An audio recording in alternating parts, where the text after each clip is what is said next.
Hello and welcome to the Gooner Talk, back again with you guys for another show, for another episode of our preview series in partnership with Fans Bet. Looking ahead to the new game at the weekend against Brighton. Very interested to see how Arsenal can build upon the momentum that they have established in the league so far. But as always, our preview shows are sponsored by Fans Bet in helping us support our chosen charity, Sport in Mind, and you can help out them by joining in with their welcome offer. This season we have teamed up with Fans Bet, the fan-led sports betting company committed to supporting charities and causes which are important to fans. Do go check them out at fansbet.com and claim your Bet 10 Get 10 welcome offer.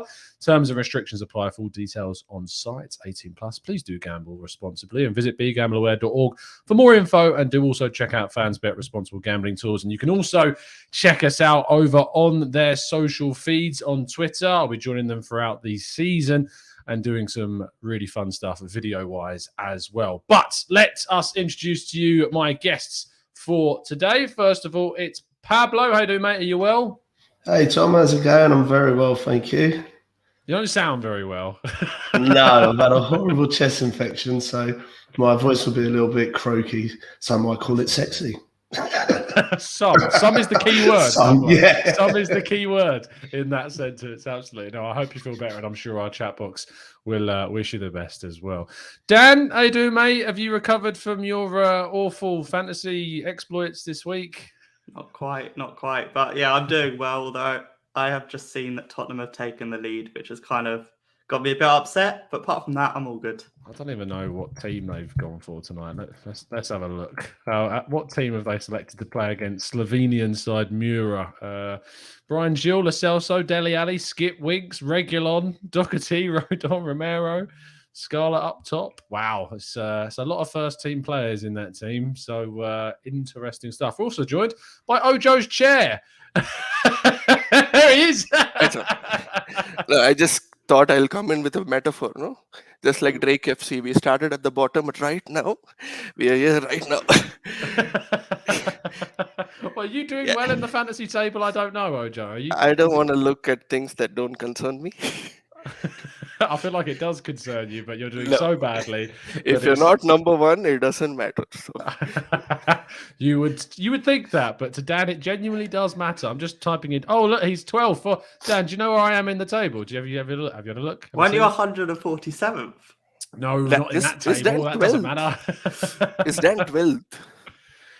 Yeah, Dan's 12. Top 12 is all that matters. Okay, it's one position below his actual team. Right? Spurs 11. Right? Oh, let's save the Spurs level bad banter for later. We of course do have our preview ahead. I was going to say ahead of all of this quality banter that's going on in the show today. But we're playing Brighton. Pablo, I'll start with you to try and bring some sensibility to the stream. How are you feeling ahead of the game?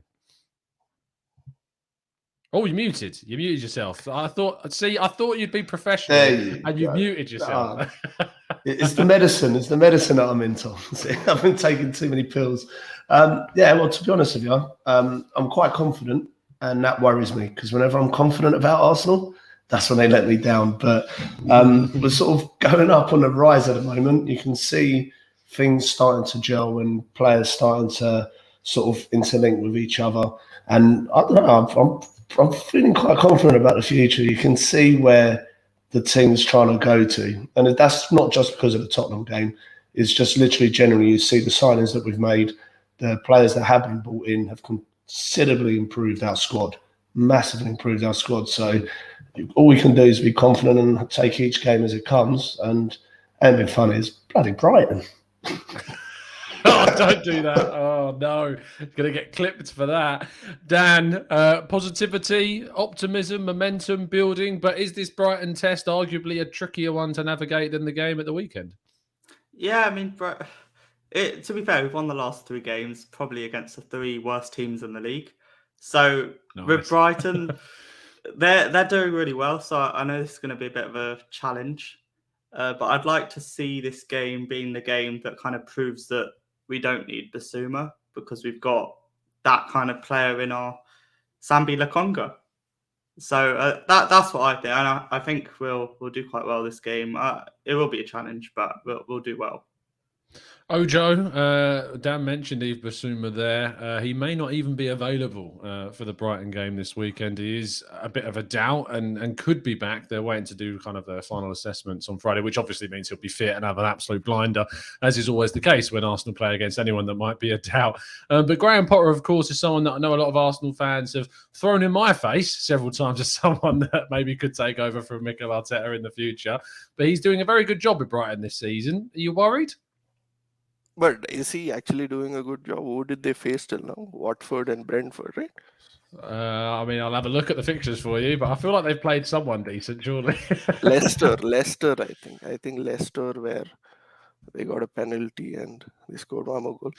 Yeah, so they drew against Palace last weekend. They then beat Leicester 2-1. They beat Brentford away from home. But that is a 90th minute goal against Brentford.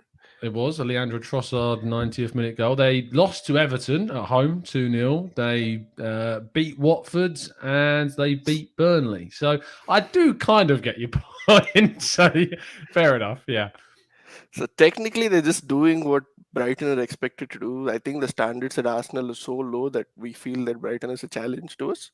But I am optimistic. Ever since the first international break, I changed my expectations. I dropped it even lower. I figured out there's 35 exhibition games to go on. Forget the table. Just enjoy each game as it comes. And we've been doing well.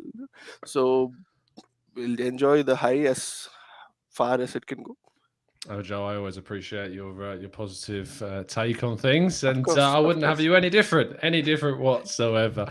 Pablo, there's some interesting selection decisions, of course, and we'll come on to our chosen lineups. But Granit Xhaka confirmed to be out for approximately 3 months after that injury against Spurs. How much of a blow is that to us? It's going to be a big blow because me personally, I've always kind of preferred Lokonga to sort of be in that starting 11. I know all the Xhaka fans are going to probably hate me for that, but that's just a preference of mine. But what Xhaka does bring to the team is an extra midfielder in case we ever need one. So I thought you were going to say something nice. But I mean, don't get me wrong, we played absolutely brilliant against them lot down the road, yeah. But that's a one-off game. You know that he's got it in his locker to let us down at some point. So to me personally, I wouldn't have him in the team going forward, probably in the next season or so on. But while he is here, he's a valuable player, especially to sort of with the young players and games like Tottenham where you need to be physical, or Burnley or somewhere like that. That's the sort of games where you could possibly play Xhaka. But I think it's going to be missed. Dan don't agree. I'm just thinking Xhaka good against Burnley. That's not happening. He's more physical than the majority of the midfielders we got, apart from Partey. If Chris Wood is starting, you never know. Yeah, true. True, but I feel like I've got the 3 most negative members of my Discord server on the channel today. Tom, just a quick question. If I drop that, would it land on his head? Very me. Awful jokes for the Discord server members today.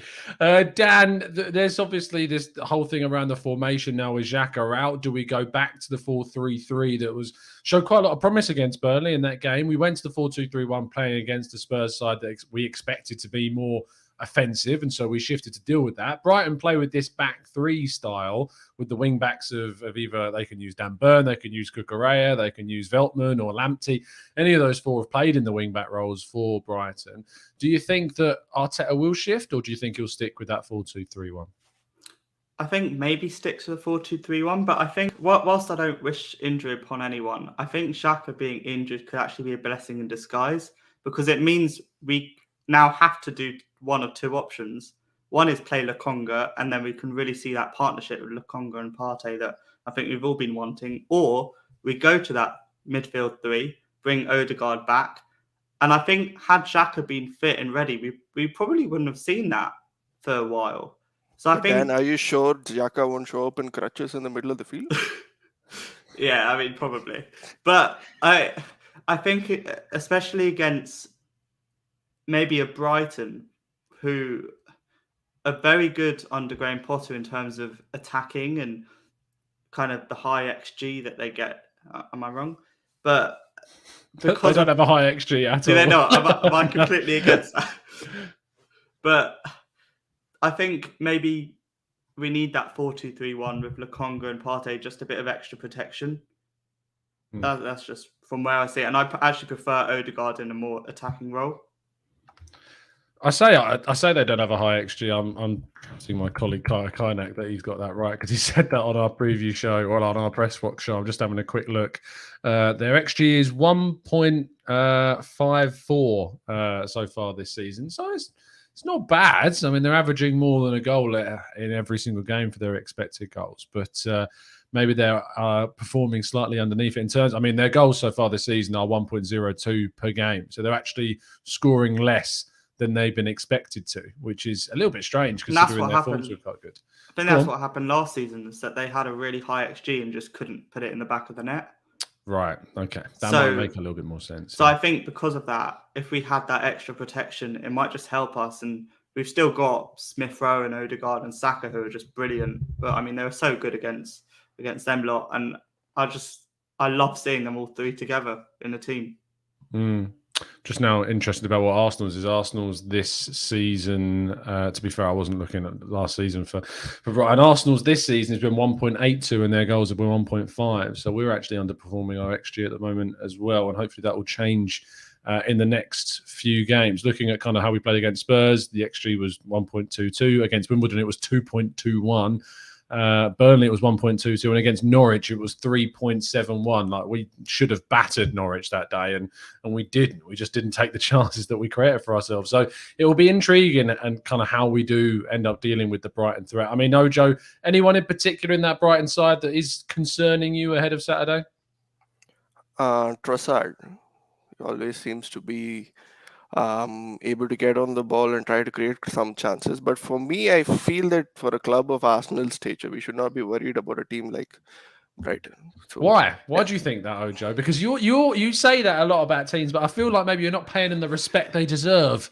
No, you don't deserve respect. You're Brighton coming up against Arsenal. Shut your mouth and sit in your place. Okay, no, I understand. I feel like you think Arsenal are this side that they're just not. If you've seen Arsenal, right? You continually say that Arsenal are nowhere near as good as they used to be, but then say things like, we should be beating Brighton. No, we are not invincible. We are not at the level of winning the Champions League, but we are definitely not at a level where should be worried about, oh my God, Brighton is coming out. Should we be wary of people like Maupay? And who is Maupay? He's famous because of Guendouzi. He's only famous because of Guendouzi. I understand that maybe we shouldn't get carried away because of the Spurs result, but if a fan can't get carried away with a derby win, then what else can we be carried away with? So I feel that we should go in positive. Arteta, if he does his job, I think Arsenal should be way too much to handle for Brighton, provided we go and sit in the right shape and play to our strengths and not play into their hands. Fair enough, mate. It got better. It got less hubristic, is a good word to use as we went on there. Just before we go on to our lineups of the week, if you are interested in having a bet of the weekend, please do remember that you can consider our Partners Fans Bet, the game of the week. Lets you win up to £10,000 in free bets. All you need to do is predict the outcomes of the games. Terms and restrictions apply. Full details are on site. 18+. And please do gamble responsibly, and visit begambleaware.org for more info.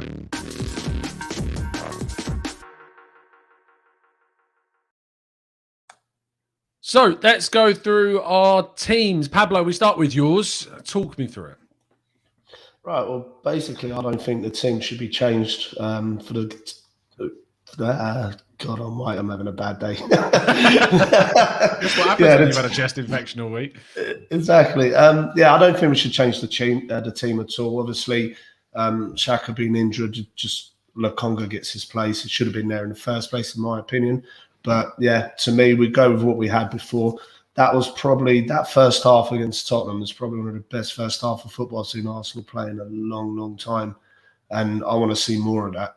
And I think they've got it in their lockers to be able to do it. So I've kind of tried sticking to same players, get them to gel with each other. Because one of the problems we had last season is Arteta we never play the same 11 from one game to the other. So I think now, especially with these back four, again, probably one of the best most promising back fours we've had in a long time as well. Get them playing together week in, week out, learning how to play with each other, and you hopefully will see the results from that. Let's go on to Dan's team. Lots of changes made in comparison to Pablo. Talk us through this team, Dan. Yeah, I mean, I completely disagree with Pablo's team. I agree. Just a consistency we need. I mean, you look at what I will say is Aaron Ramsdale, what a player, because he kind of gives me those Emi Martinez vibes during that FA Cup run, like his presence and his personality. And Ramsdale has it all plus more. And I mean, for me, I always said that Ramsdale will go straight in number one. Obviously, he'll fight for his place, but I really wasn't a fan of Leno. So Ramsdale coming in and kind of proving the haters, the doubters wrong is just brilliant.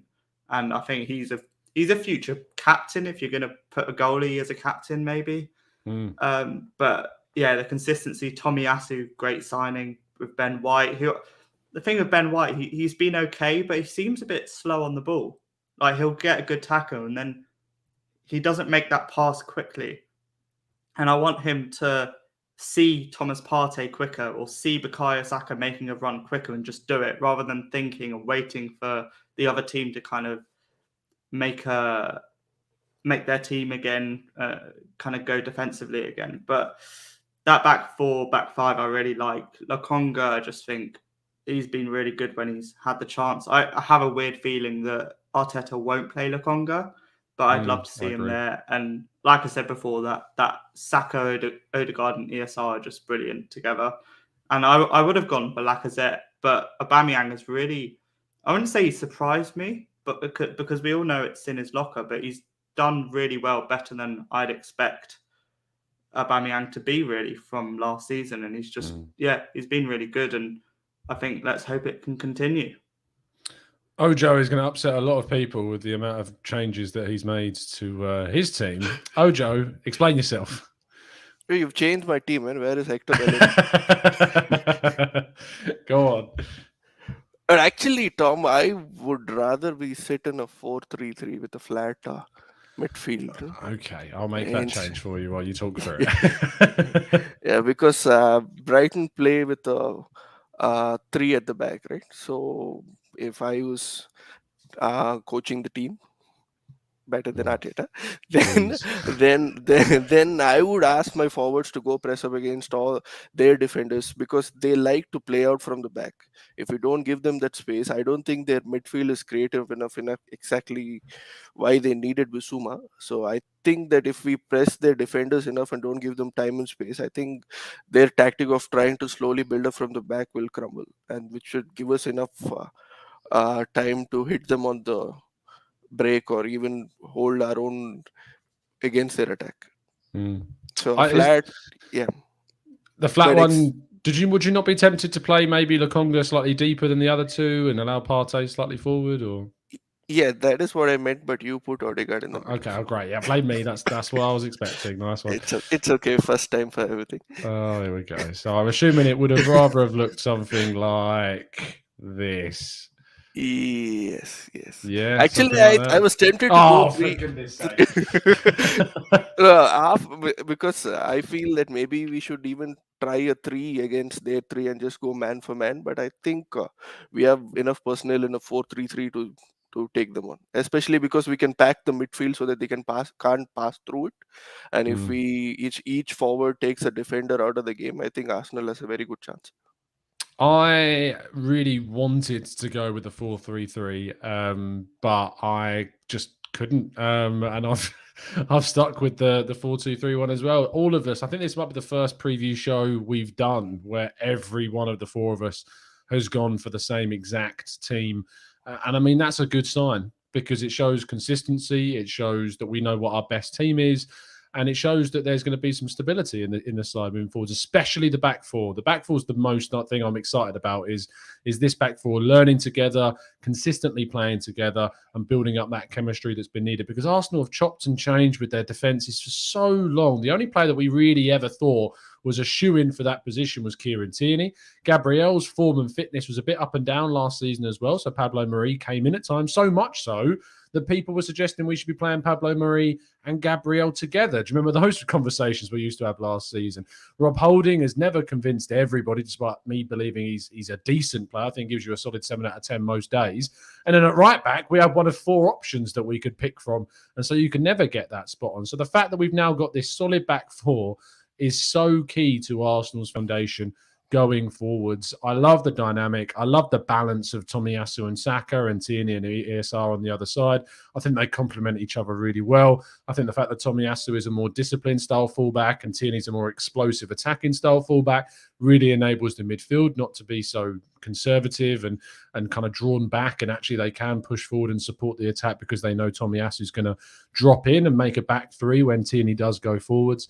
It just has so much consistency, balance, and quality in it as well. And if Aubameyang, as Dan said earlier, can keep up this kind of hot form and keep on scoring, honestly, the possibilities of what we can achieve this season may go well beyond what we thought when we were 3 games in and 3 losses in. So it will be intriguing. Chatbox, it is now your time. It is your time for the preview show, as always, to be putting in your predictions. So without further ado, let's go to them. But before we do, let me tell you about your exclusive offer from TGT this week. Our partners over at FansBet have set us up with an exclusive fan boost for this weekend's games just for you. If you go through our welcome offer, you'll be able to get Arsenal to lead after 30 minutes against Brighton, boosted from 4.0 all the way up to 4.5. So make sure you give that a look in this weekend.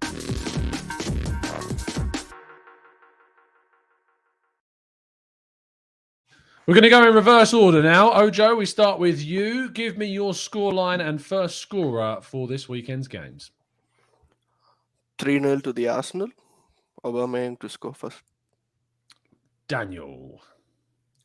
Let's keep it the same. 3-0 to the Arsenal. Aubameyang to score first. Pablo, are you going to make it out? 3-0. No, I'm joking. No, 2-0. I'm going to go 2-0 to the Arsenal and Saka to score first.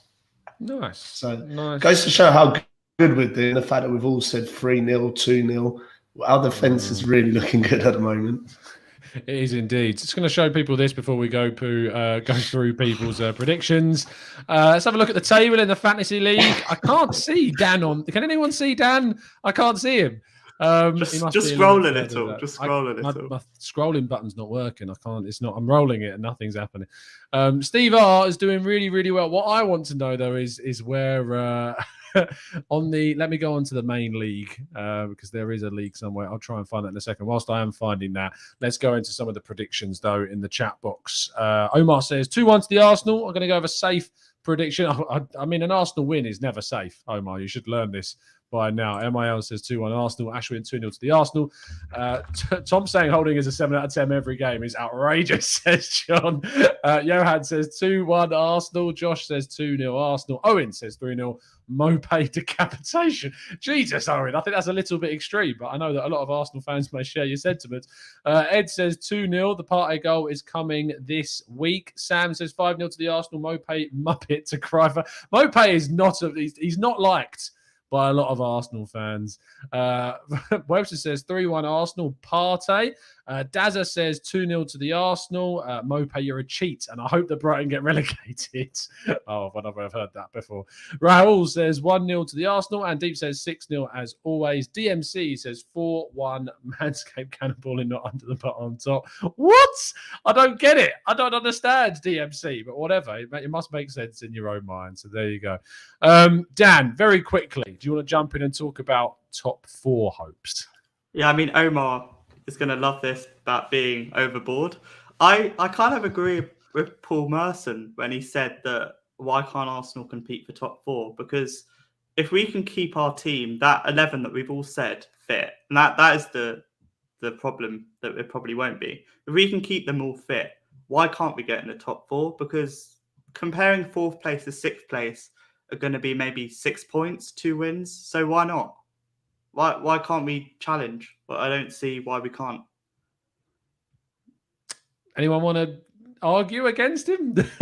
I think Dan, there's a certain small gap of reality between us and the top 4 right now. It's not that vibe. I don't really see it with that team. Like, no, I just because think there are really other good. teams who are already, maybe even with useless coaching, Manchester United still have a team that is strong enough to make top 4. Us getting top 4 doesn't just depend on our performance at this point, right? It also depends on teams like Man City or Liverpool or Chelsea or Manchester United to slip up to such an extent that even if we capitalize on it, their descent into our position has to be equally high. So even if we stay fit and throughout the season we play with the same performance and expect that every team that shows up against us is like your team Spurs, it is kind of hard for us to even think of top 4 at this point. But if we see United slip up to Villa, why not? Go on, Pablo. All right. See, now my thing is obviously at the start of the season, we didn't kind of have high expectations for where we was going to finish. Yeah. Since these new signings have come on, things have changed. We can see like there's a buzz around the club. So yeah, top 4 is achievable, but I don't think it should be our expectations, because we got a tendency of, as soon as we start to do well, people start going, oh yeah, we're going to win the league. Like, we're top 4, we should be getting Champions League. But I think we should just calm down, let the league run itself. If we finish, I wouldn't expect us to finish any lower than 6 with the squad that we got. Anything below 6, to me, we've had a disappointing season. But that pressure of the top 4 at the moment, I'm not really that worried, to be honest with you. To me, I just think enjoy this young team that we got, let them gel. And it kind of puts me in the fence with the whole Arteta thing as well, because, I mean, I was Arteta in at one point, then I could have literally gone there and dragged him out at another point. And now I'm sort of sitting back and looking, thinking, we are all happy with where Arsenal is, with the players that we got, with all this progression that the club's making. So he must be doing something right, but it also makes a lot of mistakes. So that's what I'm saying. At the moment, just enjoy each game as it comes, and then we'll see. It's mad that we're talking about it. Like, I find it so mad, considering how we started the season, that actually the idea of top 4 is being discussed. I know it's still very early, but it is surprising that we are, in fact, talking about it. I did promise to you guys that we would have a look at the main FPL table. It's not pretty reading for me, I'll be honest. But at the top of the current FPL league, by the way, link is in the description. It's our bottom link. I think we got over 400 odd people in the league. But Josef Chala is winning with no Thomas, no Partey. Love that as a name. 463 points. He's having an amazing season so far. We have to scroll quite a way down to get to me. 147th is where I am. But I'll take it, top 150. I think that's a nice place to be. Anyway, that is going to round off today's show. I'd like to thank my guests. Chat box, if you could show them some love, really would appreciate it. Pablo, always a pleasure, mate. No, thanks for having us again, Tom. And sorry, I've been a bit off key today. It's just a bit drugged up to the eyeballs. So that's fine, legal mate. Yes, illegal. He's got a chest infection. we should say that. Please do feel better, mate. I'm sure they do send your best. Dan, always a pleasure, and I'm glad that you and Ojo were able to get on fairly well on the show. As always, it's great. It's great being on, and 3 points. Let's see it. Absolutely. Ojo. Yes, Thank you, mate. Thanks to you as well. And Pablo, if you can send me some of those chest medication, maybe I can check it out. For goodness sake. Oh, look what you've started, Pablo. He has a chest infection, people. I will not have anyone say anything different. Not at all. Omar, no, I've not forgot my prediction. I'm going to go for a 3-0 to the Arsenal. Aubameyang to score first. Lovely stuff. And we'll finish the show off there. We will see you guys tomorrow morning for the 9:30, for the 8 a.m. Morning news show. So make sure you tune in for that. Please do drop a like on today's video and subscribe to the channel if you're new around here. And of course, if you're having a bet of the weekend, please do go check out our partners. FansBet, link in the description. See you soon, guys. Have a fantastic day and evening. And as always, up the Arsenal.